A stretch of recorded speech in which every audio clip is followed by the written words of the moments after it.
한국 주식시장 코스피 코스닥 지수가 무려 4%포인트 빠졌습니다.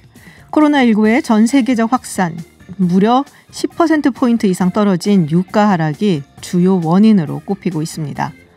사우디아라비아와 러시아는 2016년부터 석유 감산 등에 협력하면서 유가를 방어해 왔는데요. 지난주 6일, 금요일이죠. 추가 감산 논의가 러시아의 반대로 무산됐습니다. 이에 사우디는 즉각적으로 무차별 증산을 선언했는데요. 분석가들은 무려 배럴당 20달러대로 하락할 수도 있다는 전망까지 내놓고 있습니다. 사우디가 강공으로 나선 까닭, 크게 두 가지라고 합니다. 감산을 통해 유가를 일정 수준 유지하는 것을 그만두고 막대한 물량을 통해 라이벌 국가들을 무차별적으로 압도하겠다는 것이죠. 1차 공격 목표는 러시아가 된다고 할 수 있습니다. 두 번째 이유가 더 흥미롭습니다. 미국의 셰일가스 치수 비용은 기술 발전으로 인해 많이 낮아졌지만 여전히 중동의 원유 시추 비용보다 훨씬 높습니다. 그 말인즉슨 셰일가스의 손익분기점이 원유의 손익분기점보다 높다는 얘기겠죠. 그동안 셰일가스 혁명으로 중동산 석유 파워가 힘을 잃어가는 분위기였고 또 셰일가스는 중동 산유국에게 눈의 가시였다고 할 수 있습니다. 사우디아라비아가 최근 재정 구조가 안 좋아진 미국의 셰일가스 회사들을 정조준한 것이라는 이야기도 있습니다. 혼탁하지만 뚜렷이 보이는 정글 속의 하나의 원칙이 움직이는 세상이 된 것 같습니다. 오늘부터 일본인 무비자 입국이 전면 중단됐습니다. 지난 5일 일본 정부의 한국인 입국 제한에 대한 상응 조치인데요. 정부는 일본의 일방적 조치에 방역 대응에 나선 것이다 라고 하고 있는데 일각에서는 유독 일본한테만 감정적인 것이다 라는 얘기도 있습니다. 성공회대 양기호 교수와 관련해서 말씀 나눠보겠습니다. 교수님 어서 오세요. 안녕하십니까. 네, 제가 교수님 참 좋아하는 게 뭐랄까요, 이렇게 중심을 잃지 않으시고 항상 비판적인 얘기도 하시면서 일본과의 관계에 대해서도 항상 늘 관심을 가져주셔갖고 굉장히 뭐랄까요, 믿을 수 있는 분이라고 생각해서 그렇게 또 말씀드리면 굉장히 겸연쩍어지네요. 감사합니다. 네, 게스트한테 항상 이러는 건 아니고요. 네. 일단은 단도직입적으로 여쭤볼게요. 지금 이런 얘기들을 합니다. 한국을 입국 제한한 국가 100곳이 넘었는데 유독 일본한테만 상응 조치를 하는 것은 감정적인 것이 아니냐. 자, 교수님 보시기엔 어떠신가요? 글쎄요, 저는 이제 꼭 그렇다고는 보지 않습니다. 네. 그러니까 지금 예를 들면 100곳이 넘는데 실제로 이제 우리가 예를 들면 몰디브라든지 네네. 또는 남미 국가라든지 한국과 별로 왕래가 없거나 또는 방역 체계가 굉장히 약한 국가들하고 비교할 수는 없습니다. 네네. 그러니까 이제 확진자가 많고 또 한국과 거리가 인적 교류가 많은 네. 국가를 대상으로 해야 되니까 예를 들면 중국이라든지 베트남이라든지 또는 홍콩이라든지 또는 이탈리아라든지 또는 이제 일본 이렇게 봐야 되거든요. 근데 그런 점에서는 조치 자체는 잘못됐다고 볼 수 없다. 왜냐하면 이제 한일 간에 굉장히 인적 교류가 많고 예를 들면 재작년 같은 경우는 1,050만 명이었거든요. 네. 작년에 7월 1일 일본의 수출 규제 이후로 우리가 많은 인적 교류가 감소했는데도 불구하고 그렇죠. 거의 한 600만 명 육박합니다. 580만 명은 넘었었거든요. 네, 그런 점에서는 현재 일본의 방역 체계가 굉장히 소극적이고 또 여러 가지 이제 검사 비율도 한국보다 한 20분의 1 정도밖에 되지 않습니다. 네, 그런 점에서는 적절한 대응 조치를 했다고 보고요. 예를 들면 이렇습니다. 이제 사적 면제인데요. 그동안에 이제 우리는 1995년부터 했고 일본에서는 2006년부터 했거든요. 네. 근데 90일간은 비자 없이 그냥 네네. 입국 허가 없이 이렇게 마음대로 들 수 있는 겁니다. 네. 그런데 일본 측이 한 게 사청 조치를 현재 가지고 있는 사람도 중단을 시켰어요. 근데 이건 굉장히 심한 겁니다. 이 한일 간의 어떤 인적, 물적 상호 의존도를 생각하면 일본의 처사가 지나치다는 것이 있고 또 이것이 거의 그냥 뭐랄까 선전포고하듯이 전혀 한국에 갑작스레 그냥 느닷없이 한 거거든요. 그러니까 이것은 좀 양국 간의 신뢰를 크게 훼손하는 부분이 있었고 그런 점에서는 이제 청와대나 외교부가 약간 조금 반발감을 느낄 수밖에 없는 게 있었다고 봅니다. WHO에서 사무총장이 이럴 때 싸우지 말라고 이렇게 얘기를 했어요. 그래서 맞습니다. 이게 뭐 사실은 싸울 일이 아니고 네. 한일 양국 또는 한중일 삼국이 굉장히 지금 상호 의존도가 높거든요. 네. 일본도 중국의 눈치를 보다 보니까 사실상 늦어진 것도 있어요. 근데 그런 게 이제 한중일 공동으로 이런 사안이 발생하면 공동 대응을 해야 되는데 지금은 어떤 면에서는 약간 감정 싸움 그런 건 사실 한일 양국 모두 자제해야 됩니다. 그렇게 비치는 것은 자제해야 된다. 맞습니다. 그런 분들도 있더라고요. 그러니까 중국한테는 얘기 못하지 않았냐.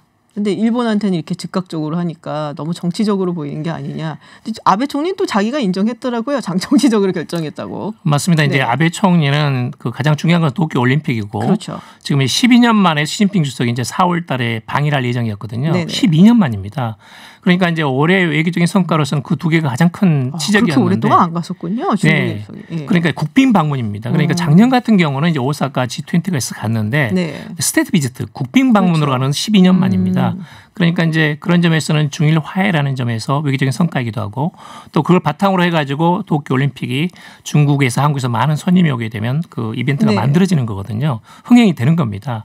그런 게 있었는데 그게 이제 연기돼 버렸잖아요. 가을로. 그렇죠. 그러다 보니까 이제 더 이상 눈치 볼 필요가 없어가지고 불과 그 연기가 발표된 3시간 뒤에 바로 그냥 그 느닷없이 한국 중국에 대해서 사실상 입국 거부에 가까운 조치를 취한 겁니다. 네. 그래서 이것은 저는 아까 이제 말씀드리면 이게 사청은 이건 상호주의입니다. 이 일본이 사청을 정지시킨 것에 대해서 우리가 그대로 수수방관하다가는 이건 주권 국가가 아닙니다. 그건 너무나 당연한 조치입니다. 네. 네. 그럼 중국에 대해서 안 했다, 우리 비교된다고 비판하는 부분들에 대해서 어떻게 생각하세요? 중국은 중앙정부가 한 게 아닙니다. 네. 중국은 중앙정부가 아니라 지방정부가 군데군데 하고 있고 또 중국에서 한국으로 입국하는 경우는 우리가 입국 금지는 하고 있지 않지만 특별 입국 절차를 밟고 있거든요. 예를 들면 이제 건강진단서, 건강허가서, 그다음에 발열검사, 그리고 한국 내에서 주소지 또는 전화번호가 확보되지 않으면 입국이 금지되어 있습니다. 그런 점에서는 이 중국에 대해서는 관대하고 일본에 대해서는 냉혹하다는 저는 그렇게는 보지 않습니다. 그렇군요. 예를 들면 상대적으로 봐도 예를 들면 이탈리아 같은 경우에는 왜 하지 않느냐. 이탈리아는 지금 한국에서 간다고 그러면 예를 들면 뭐 멀리 떨어졌고 인적 거리도 굉장히 적습니다.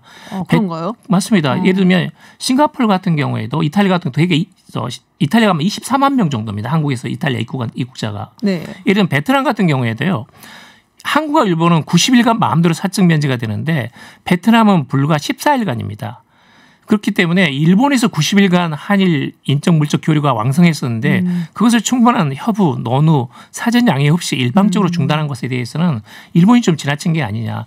더구나 지금 공항이 한 25개 정도 있거든요. 25개를 2개로 줄여가지고 와리따 아니면 오사카 간소 국제공항으로 오라는 겁니다. 예를 들면 한국 사람들이 오늘부터 갈 수 있습니까? 홋카이도라든지 오키나와에 갈 수 없습니다. 못 가죠. 반드시 가가지고 국내선으로 가야 되고 더구나 2주일간 거기에 묵혀야 되는 겁니다. 그렇죠. 이건 사실은 그동안의 한일 간의 어떤 그런 그 기존의 여러 가지 상호 관계를 본다면 좀 약간 지나친 서사가 있다라는 생각이 듭니다. 사전 협의도 없이 뒤통수 치듯이 이렇게 해서 많은 분들이 굉장히 당황스럽고 화가 나신 것 같은데 이게 어쨌든 일본하고 교류가 많잖아요. 일본하고 상대로 해서 사업을 하시는 분들도 굉장히 많고 그래서 갑작스럽게 막히는 바람에 굉장히 곤혹스럽다라는 이야기들도 있고요. 맞습니다. 이제 3월 말까지로 일본 측에서 얘기를 했는데 그러면은 우리 측의 조치도 3월 말까지라고 보면 될까요? 그것은 이제 아직은 알 수 없습니다만은 일본 측에서 3월 말에는 지금 임시 조치를 했거든요. 네네. 그래서 이제 우리도 지금 사실 대응한 것은 굉장히 약합니다. 우리가 감정 대응했다고 하는데 일본은 굉장히 가혹하게 했는데 우리는 굉장히 지금 그 절제된 대응을 하고 있거든요. 그러니까 사청을 상호간에 면제한 것을 중단한 것은 그건 상호 조치니까 어쩔 수 없는 것이고 일본에서 들어올 경우에는 이제 건강 그 진단서하고 그다음에 중국인에 대해서 지금 하고 있는 것처럼 특별 입국 절차를 적용시키는 겁니다. 그것 말고는 추가로 지금 한국 내에서 일본에서 상륙할 수 있는 4개 공항이 있는데요. 그건 앞으로 계획이라는 겁니다. 일본이 지금 5개 조치를 했는데 한국에 한 것은 1개 조치밖에 없어요. 그런 점에서는 저는 상당히 절제된 대응을 하고 있다고 보고요. 이제 3월 말에 과연 아베 정권에서 이걸 할 수 있을지 제가 보기에는 쉽지 않을 거라고 봅니다. 왜요? 이게 지금 예를 들면 일본에서 벌써 4월 20일로 대학에 입학 그 개강일을 늦췄어요. 그렇게 늦게까지요? 지금 늦췄습니다. 원래는 이제 4월 초인데 이걸 4월 20일로 늦췄거든요. 그래서 아마 일본에서 지금 지역사회 감염이 약간씩 증가하고 있어가지고 과연 일본 정부가 3월 말까지 조치를 한다고 해가지고 더구나 지금 그 확진자 그 검사 비율이 한국의 20분의 1 정도에 불과하거든요. 그런데 지역사회 감염은 점점 늘어나고 있습니다. 그래서 일본 정부가 과연 이것을 통제할 수 있는지에 대해서는 저는 좀 의문점이 있고 그런 점에서 과연 3월 말에 일본 정부가 이 지금 잘못된 조치를 정상화시킬 수 있는 것인가에 대해서는 일본 정부의 능력이거든요. 근데 그게 안 되면 우리도 마찬가지로 늘릴 수밖에 없는 겁니다. 상호주의니까. 근데 지금 뭐 그러니까는 이게 항공편이 막히다 보니까 배송으로 이게 사업을 하고 이런 분들이 많거든요. 이게 항공편 막히니까 물건을 보낼 수도 받을 수도 없는 정말 삭한 상황이 된 분들이 많아서 너무 힘들다고 하시는 분들이 있더라고요. 특히 이제 우리 중소기업 같은 경우에는 일본에서 수입하는 것도 많거든요. 네. 부품이라든지 소재 굉장히 의존도가 높아요. 네.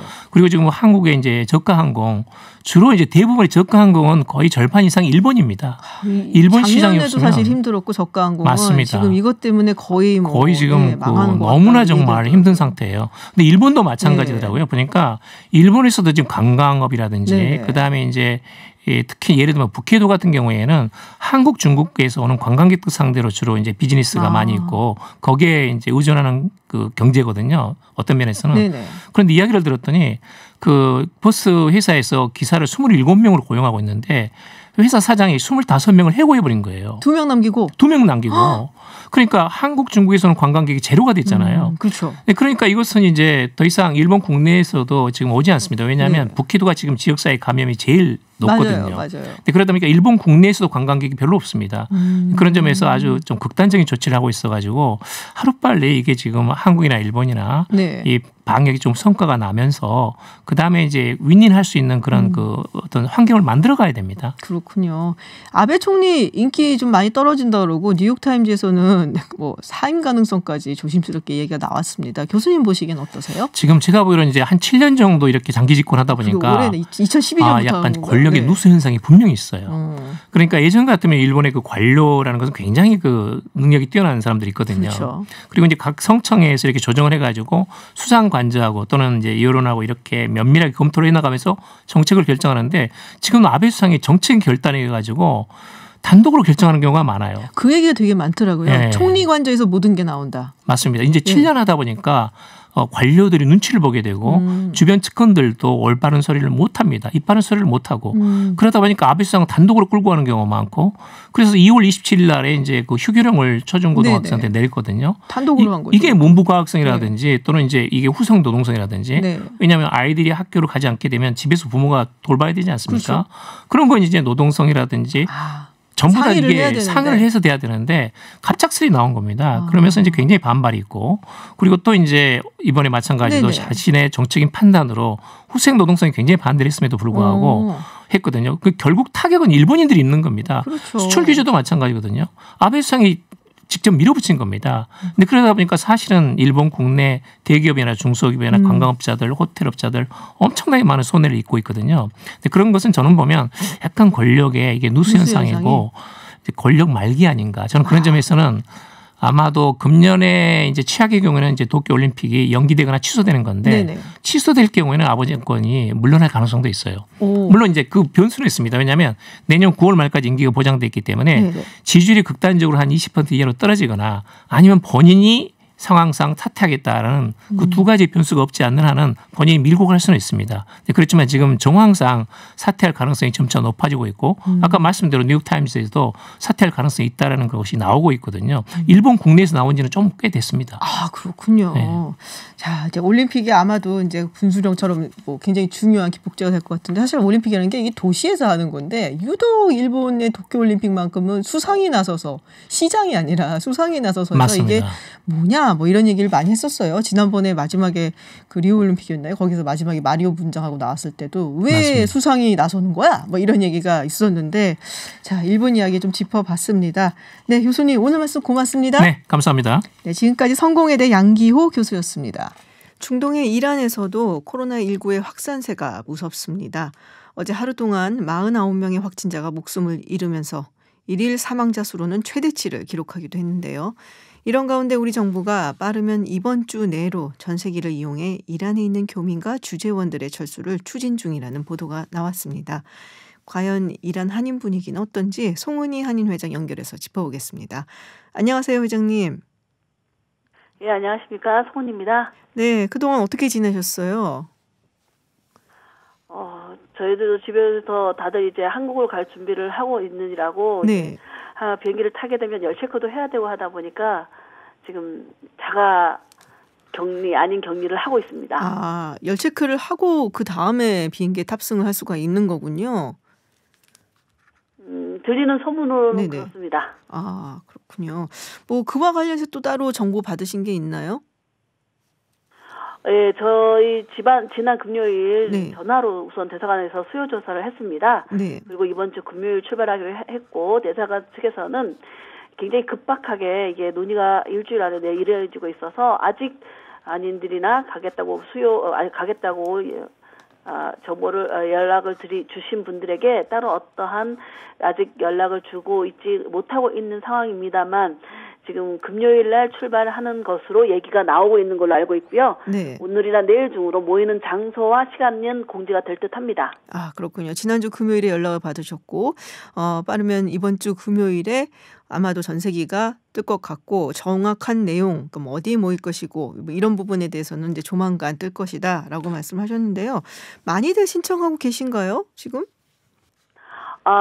지금 저희 교민 숫자가 한 200명 정도입니다. 200명, 200명 정도인데, 근데 지금 신청사 수는 100명 안팎입니다.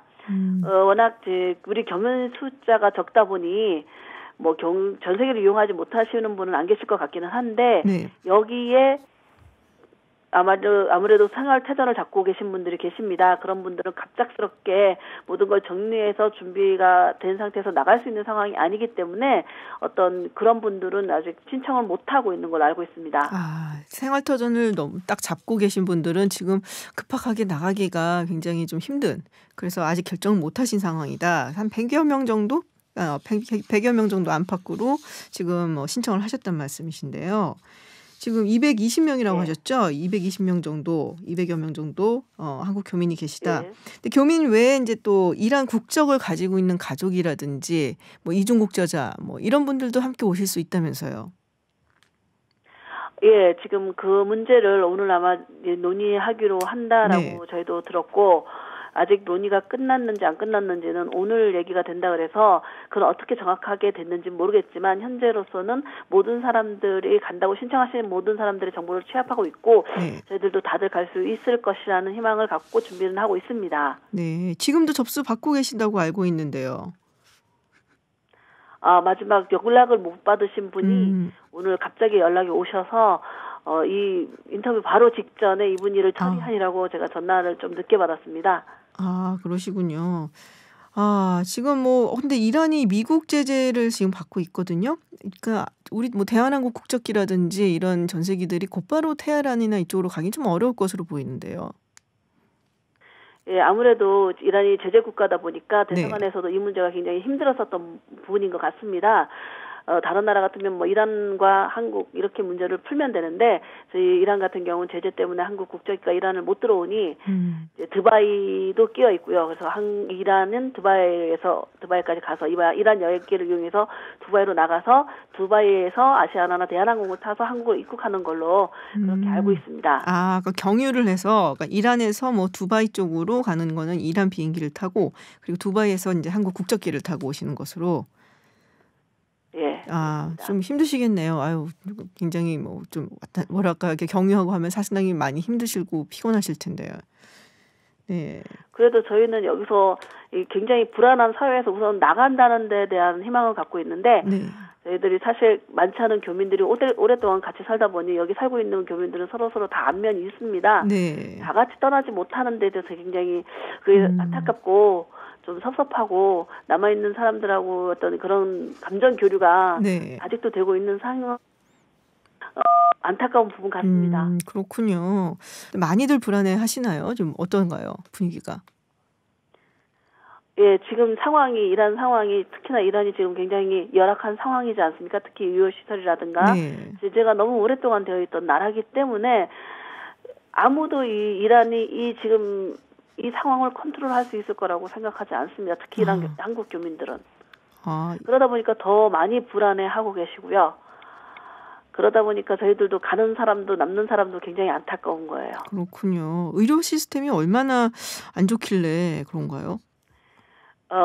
사실 보통 때도 어떤 그 병원 한 군데서 어떤 검진을 받으려면 원스톱으로 받을 수가 없어요. 밖에 나가서 테스트를 하고 갖고 들어와야 되는 그런 시스템입니다. 그러다 보니 보통 때도 굉장히 이런 시스템이 힘든데, 지금은 굉장히 더 많이 힘들죠. 여기 뭐 CT를 여기서는 보니까 진단 키트도 사용하지만 이 폐렴을 검사하는데 CT를 많이 촬영하고 있는 것 같습니다. 네. 의사들의 얘기를 들어보면. 그럼 CT 촬영하러 이 사람들은 CT 촬영 기계가 있는 곳으로 나갔다 와야 돼요. 그게 어딘데요? 장소가 또 따로 있어요. 그래요? 검사하는 장소가. 그렇군요. 그러니까 뭐 좀 큰 병원이나 이런 데 다 있고 이런 게 아니라. 보통 있어요. 네. 병원 외부에 있다. 그렇군요. 네. 그럼 평소에도 사실 뭐 이런 것 때문에 굉장히 불편한데 지금 같은 경우는 더욱 힘들겠다라는 생각이 드네요. 자, 이란 상황 어떤가요? 그럼 전반적으로 지금. 지금 이란이 어제도 보면은 49명 확진자, 네. 49명 확진자가 돌아가셨다 사망자가 나왔고, 이란 요즘 확진자들이 매일 1,000명 이상 증가하고 있습니다. 네. 사망자 숫자도 겁이 날 정도로 증가하고 있고요. 네. 그리고 이란 새해가 3월 20일이고 지금 현재 30개 중에 22개 주가 새해 관광객들을 받지 않겠다라고 발표를 했고요.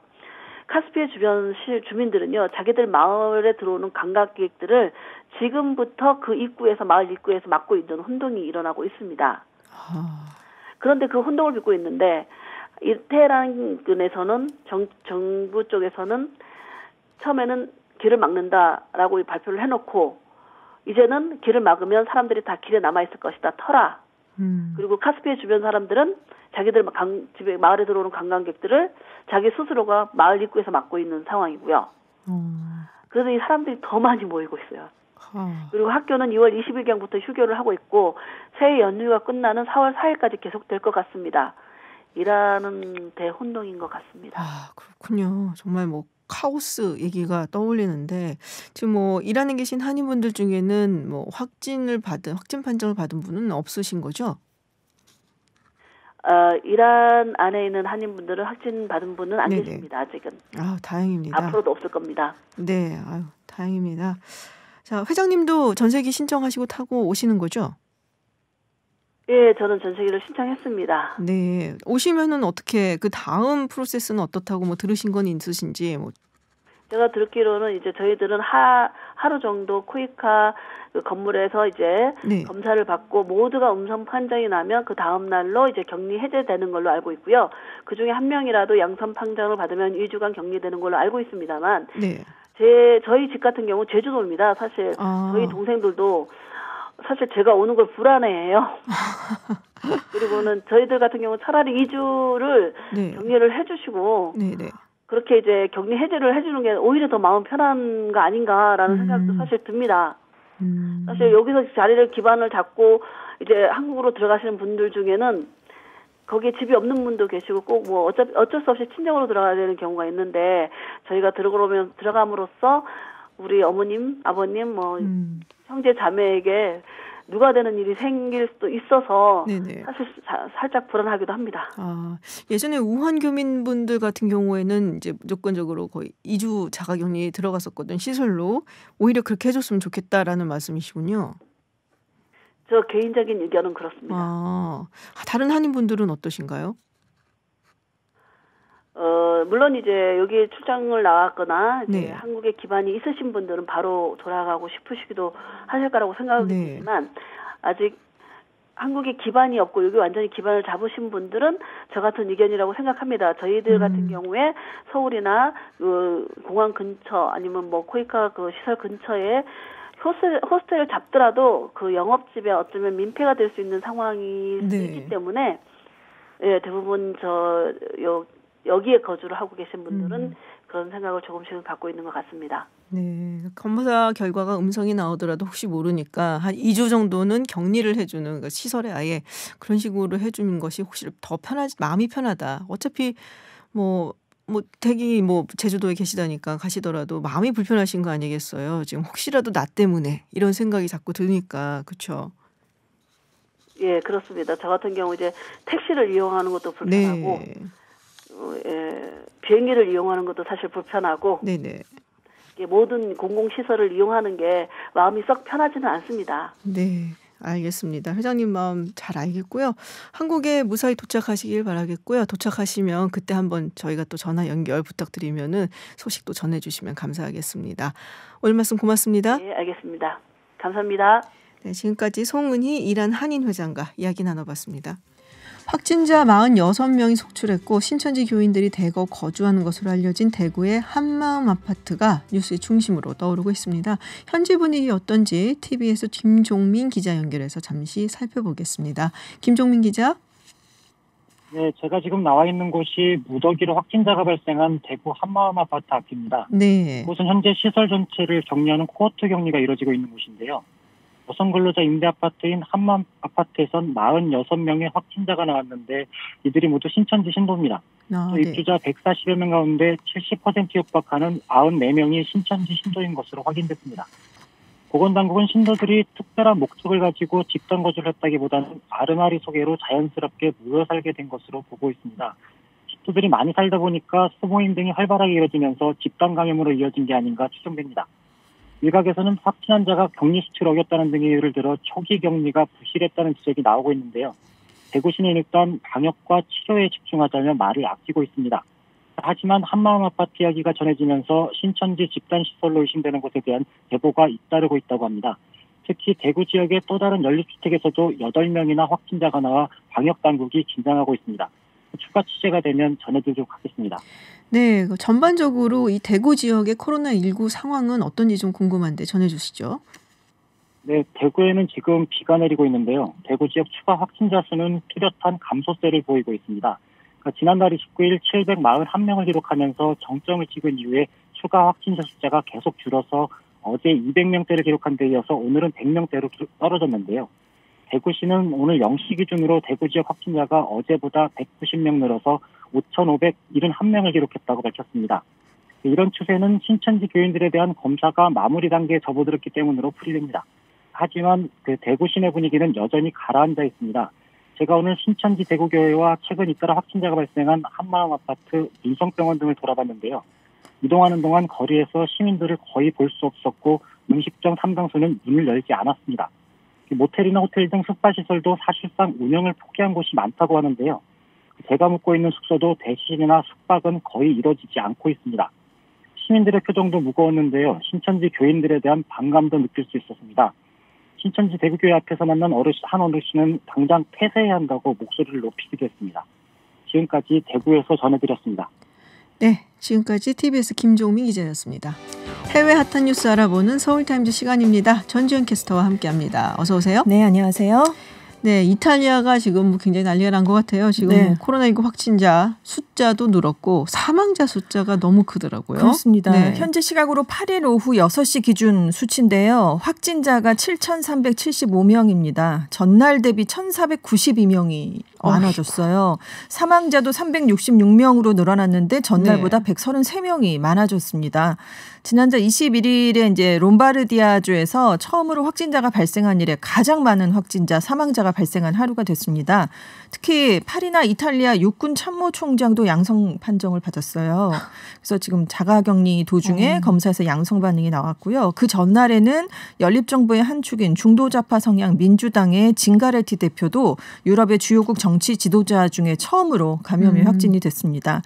지금 콩테 총리가 북부 롬바르디아주를 포함해서 전체 인구의 4분의 1이 살고 있는 15개 주에 주요 업무 목적을 제외하고 출입을 제한하는 조치를 내렸습니다. 네. 여기에 대도시인 밀라노, 베네치아가 다 포함이 됐어요. 네. 그래서 한 1,600만 명에 달하는 인구가 이제 발이 묶였는데 만약에 이동 제한을 어길 경우에는 구류 3개월에 처해질 수 있다고 합니다.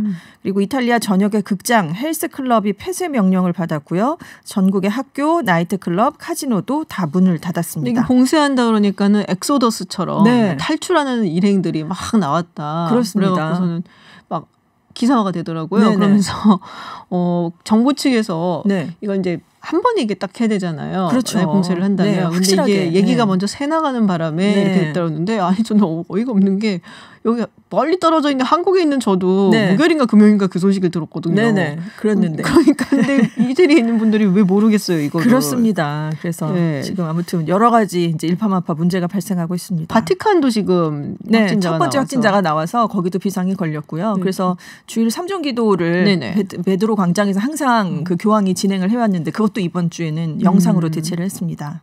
교도소에서 폭동이 일어났다는 얘기가 있어요, 이태리에서. 그렇습니다. 이탈리아의 남부, 북부, 중부의 한 4개 교도소에서 이제 코로나19 확산을 막기 위해서 가족 면회를 금지한 거예요. 그래서 여기에 재소자들이 여기에 항의하는 폭동을 일으켰습니다. 그리고 이제 다른 곳에서도 이제 연달아 이런 폭동이 발생을 했는데, 그래서 볼로냐 인근에 있는 모데나라는 곳에 있는 교도소에서는 재소자 한 명이 숨지는 일도 있었어요. 아이고. 그리고 이제 간신히 빠져나온 수감자 80여 명이 다른 교도소로 이송이 되기도 했습니다.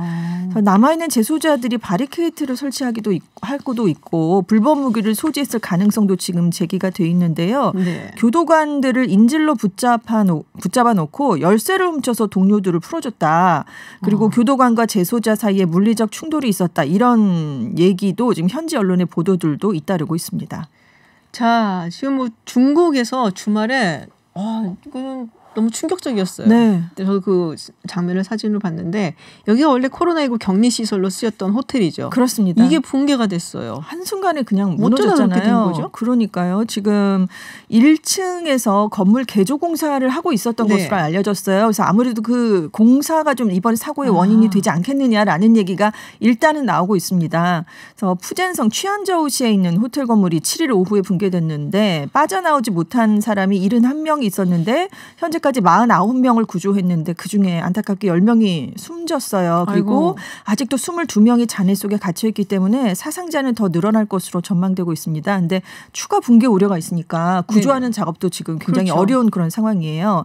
이 취안저우시에는 한국인 3명도 격리가 돼 있습니다. 근데 인근의 다른 호텔에 있는 것으로 확인이 됐고요. 지금 중국 내 호텔에 격리되어 있는 한국인이 다 합해서 한 1000여 명 정도 되는데 중국 당국이 격리시설로 저장한 곳들이 이제 호텔들이 많은데 상대적으로 이제 저렴하고 시설이 열악한 곳이 많습니다. 그래서 지금 격리되어 있는 우리 국민들의 불안감도 커지고 있습니다. 네. 자, 우리가 그런 얘기 많이 했습니다. 코로나19가 날씨가 더워지고 여름이 오면은 이 바이러스가 견디질 못하기 때문에 사라질 것이다라고 얘기를 했고, 이제 그런 얘기들을 들을 때마다 저는 그러면 베트남이나 태국은 왜 생겨? 싱가포르나 그랬었는데 이거를 두고 저 같은 사람이 좀 있었나 봐요. 학계 전망이 달라지고 있다. 그렇습니다. 중국의 중산대학 연구팀은 최근에 발표한 논문에서 코로나19가 기온에 매우 민감하게 반응한다. 그래서 섭씨 8.72도에서 가장 빨리 전파되는데 그 이상에서는 확산세가 둔화된다. 이런 연구 결과를 내놨습니다. 그래서 더운 나라일수록 감염 확산을 더 잘 막을 수 있다. 이렇게 얘기를 했는데 일단 지난달 4일까지 400여 개 중국 내 도시를 대상으로 이제 확진 사례를 이제 바탕으로 한번 연구를 해본 결과예요.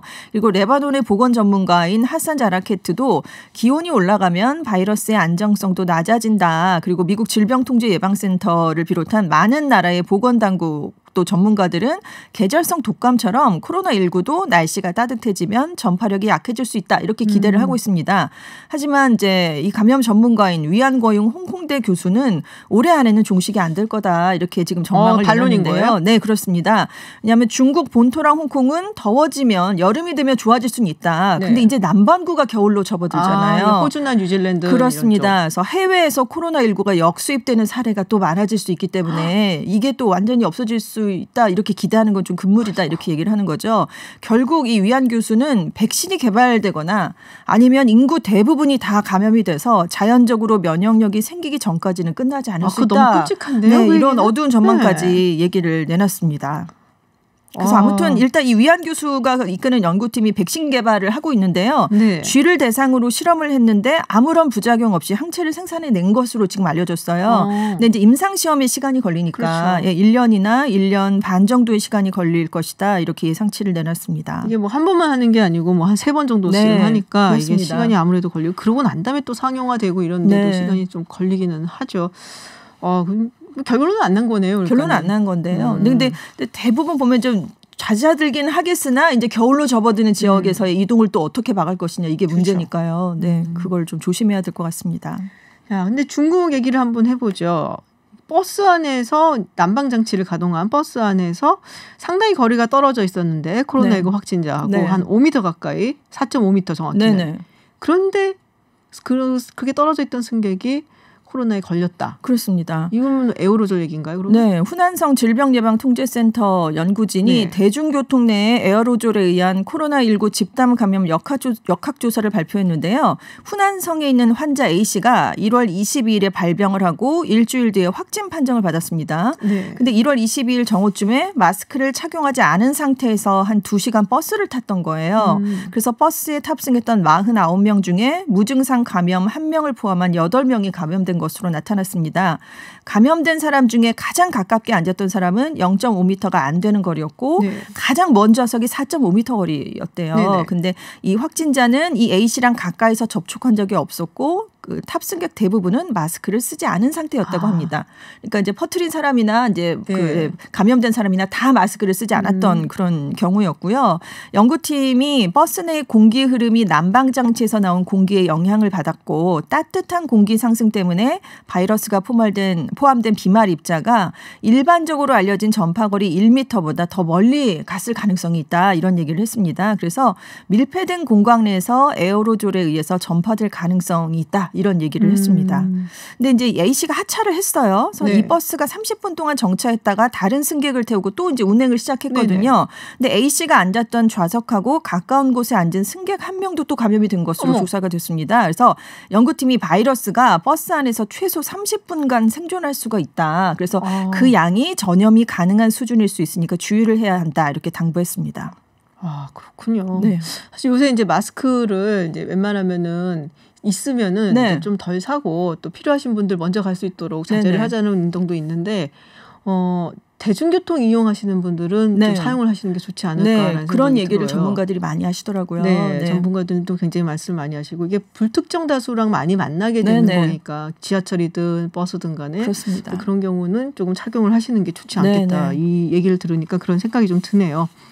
자, 이건 또 뭡니까? 코로나19로 자가격리하는 시간이 늘어나면서 이혼이 늘고 있다? 그러니까 같이 있으면 안 되는 거예요. 그러니까 가족들을 이제 뭐 자가격리를 또 통째로 시키는 경우가 있으니까요. 중국에서 특히나. 근데 이 격리 생활이 한 달 이상 계속되면서 부부간에 싸우는 경우가 좀 많아졌다고 합니다. 붙어 있으면 그리고 이제 스트레스를 많이 받은 상태니까요. 아무래도 싸우는 그런 경우가 늘어날 수 있죠. 예민해지는 상황이니까. 그래서 일단 산시성 시안의 17개 혼인등기소의 경우를 보면 5일의 경우 결혼을 등기한 예약이 28쌍인데 이혼을 등기한 부부가 14쌍, 한 절반 정도나 됐는데 이 14쌍이라는 숫자가요. 당일에 처리 가능한 이혼의 최대 건수인데 그걸 다 채운 겁니다. 그래요? 네. 그리고 옌타구의 혼인등기소도 하루에 처리하는 이곳에 이제 22건이 있는데 이미 18일까지 이혼 예약이 꽉 차 있는 것으로 지금 조사가 됐어요. 근데 중국에서 이혼이 많아지는 때가 대개 2번인데 최대 명절인 춘절 직후가 있답니다. 우리랑 비슷하네. 그렇죠. 그리고 이제 자녀가 대학 시험을 치르고 난 뒤인 6월 이후에 또 이제 이혼이 급증을 한다고 해요. 왜요? 참다가 그러니까 자식의 대학 진학이 굉장히 인생에서 중요하다고 부모들은 생각하니까. 대학 보내놨으니까 이제는 이제 끝났다. 그래서 코로나19로 이제 부부들이 한 달 동안 집에서만 생활을 하면서 각종 문제가 생긴 게 이번 사태의 주요 원인이다 이렇게 분석을 했어요. 심지어 이제 인터넷으로 이혼 예약을 받았어요. 그래서 날짜가 돼서 이 사무소가 전화로 문의하니까 취소할래요 뭐 이런 부부도 있고. 그때 잠깐 하루에 이혼과 재혼이 진행된 그런 희한한 일도 있었대요. 그러니까 이혼을 다 절차를 진행했는데 취소할래요 했는데 그건 안 되니까 그럼 다시 재혼을 하는 그런 경우도 있고. 그래서 지금 혼인등기소 측은 결혼이나 이혼이라는 게 인생의 대사니까 신중하게 결정을 하셔야 되고 코로나19로 생긴 잠시의 불화로 가볍게 결정을 내리지 말아달라 이런 당부를 했습니다. 알겠습니다. 네, 서울타임즈 해외 소식 여기까지 듣도록 하겠습니다. 지금까지 전주현 외신캐스터였습니다. 고맙습니다. 네, 감사합니다. 네, 오늘 여자 프로농구 2주간 리그 중단을 결정하면서 국내 4대 프로스포츠가 모두 파행을 맞게 됐습니다. 해외에서도 일정 중단 그리고 무관중 경기가 잇따르고 있는데요.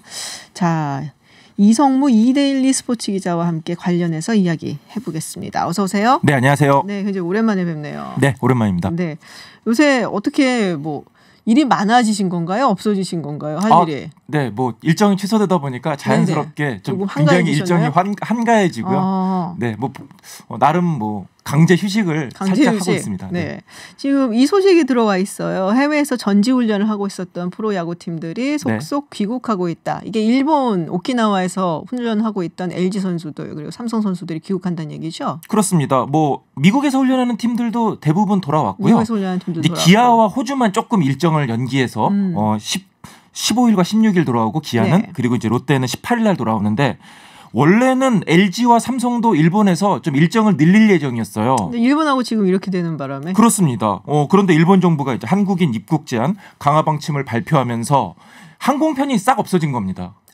네, 그러니까 이 8일 이후에 그러니까 9일부터 항공편이 싹 없어진 거예요. 원래 귀국할 예정이었던 그 항공편이 취소가 된 겁니다. 그렇다 보니까 선수들이 정말 부랴부랴 비행기를 급히 구해가지고 왔어요. 심지어 뭐 LG나 삼성 선수들은 짐을 다 싸지도 못하고 왔습니다. 그러니까 개인 짐만 들고 나머지 짐은 놔뒀다가 나중에 가지고 오는 걸로 지금 바꿨고요. 삼성은 오키나와에서 들어오는데 경유로 들어왔어요. 오키나와에서 경유를 들어와요? 그렇습니다. 사실 어딜 가서 들어와? 평소 같으면 상상도 못할 일인데 그렇죠. 그만큼 지금 비행기 편이 없다고 합니다. 오키나와에서 경유면 어딜 경유를 하나요? 뭐 그것도 같이 들어온 게 아니라 일부는 후쿠오카, 일부는 오사카를 거쳐서 들어왔다고 합니다. 이게 표가 다 구해지지도 않았군요. 그렇습니다. 그러니까. 야, 근데 이 외국인 선수들 막 떠났잖아요. 사실 그동안. 뭐 농구, 뭐 배구 지금 난립니다. 네. 예, 함께 귀국하지 않은 선수들도 있다면서요. 네, 지금 아무래도 외국인 선수들이 특히 많이 불안해하는 게 사실인데요. 외국인 선수들은 이 국내 상황에 대해서 충분한 정보를 얻기가 좀 어렵잖아요. 특히 가족들이 좀 많이 걱정을 한다 그래요. 그래서 구단에서도 그런 점을 받아들여서 이 심리적인 안정을 찾고 또 상황이 괜찮아지면 돌아와라 이렇게 배려를 한 상태입니다. 뭐 LG나 뭐 삼성, 키움, KT 같은 외국인 선수들은 지금 스프링 캠프를 마치고 미국이나 또는 뭐 일부 선수들 멕시코 이렇게 자기 고향으로 돌아간 상태고요. 다만 이제 두산 외국인 선수 3명은 국내 선수들과 함께 우리나라로 들어왔는데요. 두산의 페르난데스 이렇게 얘기했습니다. 사태가 진정된 이후 운동장에서 웃으며 만나기를 기도하겠다. 팬들께 승리로 보답하겠다. 이렇게 얘기했는데요. 한국 선수 다 된 것 같습니다. 그러네요. 한국 사람이네. 그렇습니다. 자가 방출한 선수도 있었잖아요. 사실 농구는. 좀 황당한 일이 많았죠. 네, 황당한 경우가 많았었는데 지금 시범 경기가 취소됐단 말이에요. 프로야구가.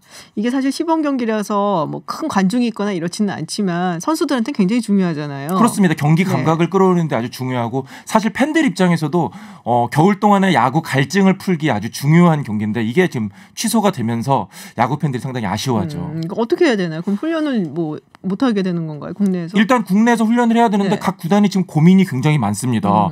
뭐 어떻게 방역을 해야 할지 그리고 혹시라도 선수나 구단 관계자가 한 명이라도 확진이 되면은 그때는 뭐 팀을 완전히 폐쇄해야 되는 건지 지금 굉장히 전전긍긍하는 모습을 볼 수 있는데요. 특히 이 코로나19 확진자가 유독 많이 나온 대구 경북을 연고로 하는 삼성구단 선수들이 굉장히 비상이 걸렸습니다. 선수들의 안전을 위해서 선수단 전체가 합숙을 하는 방안도 고려를 했는데 지금 대구 시내에 호텔도 마땅치가 않다 그래요. 그렇죠. 그러니까 선수들이 지금 장기적으로 한 군데에 머물 만한 상황이 안 되다 보니까 선수들이 지금 어쩔 수 없이 출퇴근을 하면서 훈련을 하는 계획을 세운 상태라고 하는데요. 뭐 삼성뿐만 아니라 다른 구단들도 이 코로나19 예방을 위해서 지금 많은 안간힘을 쓰고 있습니다. 개막은 할 수 있는 건가요? 정규 시즌? 3월 28일 개막인데요. 지금 상황으로는 정규 시즌 개막은 어려울 것 같습니다. 뭐 지금 확산 사태가 완전히 잠잠해졌다고 보기 어려운 상황이잖아요. 일단 각 구단 사장들이 내일 모여서 이사회를 엽니다. 여기서 정규 시즌 개막 연기 여부를 본격적으로 논의할 것으로 보이고요. 이후에 각 구단 단장들이 또 2주마다 모여서 상황을 점검하고 개막 일정을 상의할 예정이라고 하는데요. 지금 상황으로 봐서는 그래도 4월 중순까지 이 개막을 한다면은 어떻게든 정상적으로 리그를 소화할 수는 있을 것 같아요. 뭐 11월 말 12월 초까지도 야구를 하더라도 하지만 5월로 넘어가게 되면은 정규리그 경기 축소 같은 이 추가 대책이 불가피할 것으로 보입니다. 메이저리그는 어떤가요? 메이저리그에서는 뭐 이걸 개막을 4월에 하잖아요. 네, 지금 일단 메이저리그는 뭐 리그를 중단한다 이런 얘기는 없는데 그래도 뭐 지금 스프링 캠프가 한창 진행 중이잖아요. 그러니까요. 여러 가지로 좀 조심하는 분위기가 있고요. 특히 뭐 한국, 중국, 이탈리아의 취재진의 경우는 뭐 출입 제한 규정을 또 적용을 하면서 그런 얘기 들었어요. 네, 그렇습니다. 그렇기 때문에 그 부분도 조금 이제 있을 것 같고요. 만약 일본에서 미국에서 사태가 좀 더 진행이 된다면은 글쎄 메이저리그 일정에도 영향을 미치지 않을까 생각이 듭니다. 어떤 제한을 하는 거예요? 그 아예 취재를 못하게 못 들어오게 하는 건가요? 아니면은 무슨 뭐 규제 같은데 뭐 내용 같은 게 있는 건가요? 일단 이 미국 질병예방관리센터가 지정한 고위험 국가 뭐 지역에 방문한 사람들 그러니까 한국, 중국, 이탈리아가 되겠는데요. 14일 이내에 구단 시설을 찾지 못하게 하는 내용이 담겨 있습니다. 그러니까 우리 기자가 취재하러 가더라도 14일이 지나야 이 메이저리그 선수들을 만날 수가 있는 거죠. 14일 동안 뭐 하라고 그러면? 뭐 숙소에 있든가 그래야 될 것 같은데요. 전화로 취재해요? 좀 아쉬운 것은 일본이 여기 없어요. 그러니까 일본은 왜 없어요? 네, 일본이 이 CDC 그러니까 이 미국 질병예방관리센터가 지정하는 고위험 국가에 포함이 안 돼 있다고 합니다. 뭐 그게 이제 명목상의 이유고요. 어찌 보면 메이저리그 사무국 입장에서는 가장 큰 손님이 가장 큰 고객이 일본이거든요. 그러니까 야구를 뭐 중계권을 사는 나라 그렇게 많지가 않잖아요. 그렇죠. 근데 일본이 어마어마한 돈을 주고 있기 때문에 이 부분에 대해서도 일본의 눈치를 보는 것이 아니냐 이런 또 얘기가 나오고 있습니다. 일본 선수들이 또 뭐 거기 뛰고 있으니까 더 우리도 있는데. 네, 뭐 선수들은 비슷한데 취재진은 우리나라의 몇 배가 갑니다. 그러니까 일본은 어찌 보면 진짜 미국 입장에서 미국 메이저리그 입장에서 큰 고객인 거죠. 취재진이 그렇게 많이 가는군요. 뭐 방송사도 가고 기자들도 우리 기자들보다 몇 배 또 뭐 같은 매체를 하더라도 이 팀 자체가 다르다고 합니다. 하긴 뭐 시애틀 마리너스 같은 팀도 있고 하니까 그렇습니다. 아무래도 그럴 수밖에 없겠죠. 프로농구 NBA 이 무관중 경기를 고려하고 있다. 야 NBA를 무관중으로 보면 이건 무슨 재미일까라는 생각이 좀 드는데요. 근데 지금 이 메이저리그 사무국에서 이 30개 구단의 서한을 보내서 코로나19 위기가 심각해질 경우에 필요한 스태프만 참가한 가운데 경기를 진행할 수 있다. 이런 내용의 서한을 보냈습니다. NBA에서? 네, 그렇습니다. NBA 사무국에서. NBA 아직 사무국에서? 그렇게 하겠다는 건 아닌데요. 아까 메이저리그라고 하셨어요. 아, 네, 죄송합니다. NBA 사무국에서 그렇습니다. 실제로 이 샌프란시스코의 공공보건국에서 콘서트나 스포츠 행사와 같은 대규모 행사는 취소하거나 연기해라 이렇게 권고를 했다고 합니다. 샌프란시스코는 우리가 잘 아는 골든스테이트 워리어스의 홈구장이죠. 연고지죠. 일단 워리어스는 뭐 이거를 좀 무시하고 정상적으로 경기를 치르기는 했는데요. 선수들에게 무관중 경기 치르면 어떻겠냐 했더니 굉장히 싫어합니다. 뭐 르브론 제임스는 이렇게까지 얘기했더라고요. 무관중 경기 되면 나 안 뛸 거야. 뭐, 하여튼 네, 팬들을 위해서 성격 나온다니까. 네, 팬들을 위해서 우리 지금 이렇게 경기를 하는 건데 팬들이 없다면 경기 뛰는 게 무슨 의미가 있냐. 뭐 이렇게까지 얘기했다고 말은 뭐 하는데요. 그렇게 하긴 하는데 그렇습니다. 어쨌든 미국도 앞으로 좀 상황을 지켜봐야 되겠습니다. 하긴 뭐 재미는 없죠. 그래도 막 환호도 있고 막 응원하는 목소리도 듣고 그래야지 사실 선수들도 뛰는 맛이 나긴 할 텐데. 근데 뭐 안전 문제니까 또 그렇습니다. 아무래도 좀 그렇겠는데요. 막상 또 이렇게 실행이 되면 선수들도 좀 받아들여야 하지 않을까 생각이 듭니다. 그렇죠. 받아들여야죠. 네, 도쿄올림픽이 아무래도 제일 큰 문제겠죠. 이 점차 이 취소냐 연기냐 뭐 이런 얘기들이 좀 본격화되는 것 같아요. 그렇습니다. 점점 올림픽을 정상적으로 열 수 있겠느냐 이런 물음표가 점점 커지고 있는데요. 게다가 오늘 나온 소식인데 이 국제환경단체 그린피스 재팬에 따르면은 올해 여름 이 도쿄올림픽에 활용될 시설 인근에 이 방사선 양이 이 후쿠시마의 평균 방사선 양의 그러니까 사고 전에 이 방사선 양의 1,700배가 넘는다. 이런 좀 조사가 나왔어요. 여기에 올림픽 성화봉송 출발점도 포함이 돼 있습니다. 그러니까 좀 상황이 심각한 거죠. IOC도 지금 내부적으로 WHO와 긴밀히 협력하면서 이 올림픽 정상 개최에 대한 고민을 많이 하고 있는데요. 뭐 일본은 말할 것도 없고 IOC도 올림픽을 열지 못하면은 중계권료 등 이 막대한 수입을 놓치기 때문에 막 속으로는 꼭 열고 싶을 거예요. 하지만 그렇다고 코로나19가 해결되지 않은 상황에서 무턱대고 열 수도 없는 거니까 참 IOC의 고민이 큰 상황입니다. 뭐 안 보내겠다 선수단을 뭐 이런 국가들이 나올 수도 있는 거잖아요. 아마 지금은 뭐 조금 시간이 있기 때문에 그렇습니다만 4월, 5월 그 이후까지 사태가 진정되지 않으면 충분히 그럴 국가가 나오지 않을까 생각이 듭니다. 실제로 4년 전 지카 바이러스가 발병했을 때도 몇몇 스타 선수들 일부 국가들은 선수들 안 보냈었죠. 그러니까요.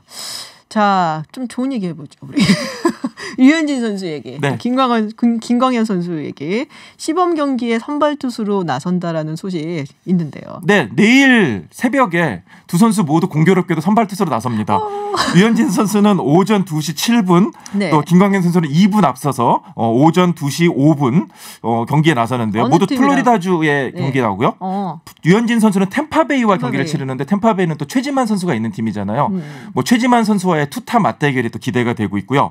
김광현 김광현 선수는 미네소타 트윈스를 상대로 시범 경기 선발 등판에 나섭니다. 유현진 선수는 좀 느긋한 입장이기 때문에 여유 있게 던질 것으로 보이는데 김광현 선수는 지금 피말리는 경쟁을 치르고 있잖아요. 김광현 선수가 생각보다 너무 잘 던지고 있어요. 지금 3경기 시범 경기에 나왔는데 5이닝을 무실점으로 맞고 있거든요. 삼진도 굉장히 많이 잡고 있고요. 뭐 지금 이 상태로라면은 메이저리그 선발 투수로서 개막전에 맞이할 수 있을 것으로 보이고 특히 그전에는 직구 아니면 슬라이더 이 투피치 투수라는 이미지가 강했는데 메이저리그를 준비하면서 포크볼을 장착을 했더라고요. 네, 사실 포크볼? 포크볼 떨어지는 공이죠. 직구처럼 들어오다가 포크볼은 약간 좀 전문으로 던지지 않나? 전문적으로 하지 그렇습니다. 않나요? 사실 한국에서도 포크볼 그렇게 잘 안 던졌거든요. 네. 근데 김광현 선수가 마음을 단단히 먹고 나온 모양이에요. 그러니까 포크볼 던진다는 얘기를 듣고 깜짝 놀랐네요. 지금 현지 간 기자들도 깜짝 놀랐어요, 진짜. 김광현 맞아? 뭐 이렇게 했는데 아마도 메이저리그를 가기 위해서 성공하기 위해서 그동안에 정말 칼을 갈았던 모양이에요. 그 손가락 벌리는 것도 힘들 텐데 포크볼은. 그러니까 아마도 뭐 선수들은 다 던질 줄은 아는데 네. 자기에게 이제 맞는 공을 잘 던지는 공을 던지다 보니까 그동안은 구사하지 않았는데 아마도 겨울 동안에 상당히 많은 연습을 했을 것으로 보이고요. 포크볼 놀랍네요. 네, 지금 또 김광현 선수가 선발 가능성이 높은 게 세인트루이스의 주축 선발 가운데 이 마일콜라스라는 투수가 있는데 이 선수가 좀 부상 때문에 시즌 초반에 못 나올 것 같거든요. 네. 그렇기 때문에 김광현 선수가 초반에는 충분히 선발 기회가 주어지지 않을까라는 기대가 높아지고 있습니다. 시범 경기를 보여주는 데는 없어갖고 한국에. 지금 있어요? MBC 스포츠 플러스에서 그래요? 타방송이긴 한데 지금 유현진 선수, 김광현 선수 경기를 맨날 중계를 해요. 두 선수 경기는? 네, 좀 잠을 안 주무시면 충분히 볼 수 있습니다. 잠을 좀 안 자면? 네, 알겠습니다. 네, 오랜만에 스포츠 소식 들어봤습니다. 지금까지 이성무 이데일리 기자와 이야기 나눴습니다. 오늘 고맙습니다. 네, 감사합니다. 네, 7105번님께서 보내주신 사연입니다.